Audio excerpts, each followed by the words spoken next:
না ভাই, চানাচুর বেছি এই জায়গায়। না ভাই, জিগেলাম আর কি। ভাই একটা ব্যাগ দামু, তাহলে একটা ব্যাগ দেখাই। আচ্ছা ভাই, তাহলে একটা ব্যাগ দেখান।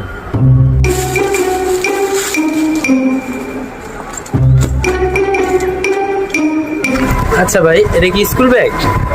না ভাই, এটা তো মানুষ বিদেশ যায়। ভাই এটা আমি কুচিয়ে গেলে কোন সমস্যা হইব? ভাই আপনি বিমান ধরলে ভালো হয়। আচ্ছা ভাই, এই ব্যাগের দাম কত? ভাই আপনি নিলে বেশি না, মাত্র 4,500 টাকা। ভাই এই ব্যাগের এত দাম? এই ব্যাগে কি এমন জিনিস আছে? ভাই এই ব্যাগে একটা সিক্রেট পকেট আছে ভাই, যা দেখলে আপনার মাথা নষ্ট হয়ে যাবো ভাই। ভাই ওই পকেটটা দেখান দি। ভাই আমি নিজেই তো জানি না ভাই।